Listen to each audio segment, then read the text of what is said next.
Friends, ಚಿನಿಮಾಗೆ ಮಿಲೆಕ್ಸ್ ready ಮಾಡ್ತಾ ಇದ್ದೀನಿ. ಬನ್ನಿ ತೋರಿಸ್ತೀನಿ ಹೇಗೆ ಮಾಡೋದು ಅಂತ. ಫಸ್ಟ್ ಇದಕ್ಕೆ ಸ್ವಲ್ಪ ಹಾಲು ಹಾಕ್ಕೊಂಡು 2 ಸ್ಪೂನ್ನಷ್ಟು ಮಿಲೆಟ್ ಮಿಕ್ಸನ್ನು ಹಾಕಿ ಸ್ವಲ್ಪ ಬೆಲ್ಲನ ಹಾಕಿ ಗಂಟುಗಳೇನು ಇಲ್ದಲೆ ಮಿಕ್ಸ್ ಮಾಡಿಕೊಂಡ್ರೆ 5 ನಿಮಿಷದಲ್ಲೇ ರೆಡಿ ಆಗಿಬಿಡತ್ತೆ. ನೋಡಿ, ಈಗ ಮಿಲೆಕ್ಸ್ ರೆಡಿ ಆಯಿತು. ಇದನ್ನು ನಾನು ಚಿನಿಮಾಗೆ ಡೈಲಿ ಕೊಡ್ತೀನಿ. ಅವಳಿಗಂತೂ ಇದು ತುಂಬಾನೇ ಇಷ್ಟ ಆಗಿದೆ.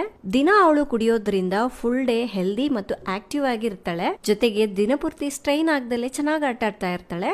ಈ ಮದರ್ ರೂಟ್ ಮಕ್ಕಳು ದಿನ ಸೇವಿಸೋದ್ರಿಂದ ಮಕ್ಕಳ ಬೋನ್ ಸ್ಟ್ರಾಂಗ್ ಆಗುತ್ತೆ, ಕಣ್ಣಿನ ತೀಕ್ಷ್ಣತೆ ಹೆಚ್ಚಾಗುತ್ತೆ, ರಾತ್ರಿ ಚೆನ್ನಾಗಿ ನಿದ್ದೆ ಮಾಡ್ತಾರೆ, ಬುದ್ಧಿ ಚುರುಕಾಗುತ್ತೆ, ಮಕ್ಕಳ ಇಮ್ಯುನಿಟಿ ಪವರ್ ಹೆಚ್ಚಾಗುತ್ತೆ ಮತ್ತು ಮಕ್ಕಳ ಬೆಳವಣಿಗೆಗೆ ಅವರ ಹೆಲ್ತ್ಗೂ ಒಳ್ಳೆಯದು. ಇದನ್ನು 100% ನ್ಯಾಚುರಲ್ ಇಂಗ್ರೀಡಿಯೆಂಟ್ಸ್ ಇಂದ ತಯಾರಿಸಿದಾರಂತೆ. ಇದರಲ್ಲಿ ಕೆಂಪು ಅಕ್ಕಿ, ಮೊಳಕೆ ಕಟ್ಟಿದ ರಾಗಿ, ಮೊಳಕೆ ಕಟ್ಟಿದ ಹೆಸರು ಕಾಳು, ತೊಗರಿ ಬೇಳೆ, ಬಾದಾಮಿ, ಪಿಸ್ತಾ, ಗೋಡಂಬಿ, ವಾಲ್ನಟ್ ಇತ್ಯಾದಿ ಪದಾರ್ಥಗಳನ್ನ ಬಳಸಿ ತಯಾರಿಸಲಾಗಿದೆ ಅಂತೆ. ಇದರಲ್ಲಿ ಯಾವುದೇ ರೀತಿಯಾದಂತಹ ಫ್ರೇಗ್ರೆನ್ಸ್, ಆರ್ಟಿಫಿಷಿಯಲ್ ಕಲರ್ಸ್ ಮತ್ತೆ ಪ್ರಿಸರ್ವೇಟಿವ್ಸ್ ಏನು ಬಳಸಿರೋದಿಲ್ವಂತೆ. 6 ತಿಂಗಳಿಂದ 2.5 ವರ್ಷದ ಮಗುವಿಗೆ ಸರಿ ರೂಪದಲ್ಲಿ ತಿನ್ನಿಸಬೇಕು. 2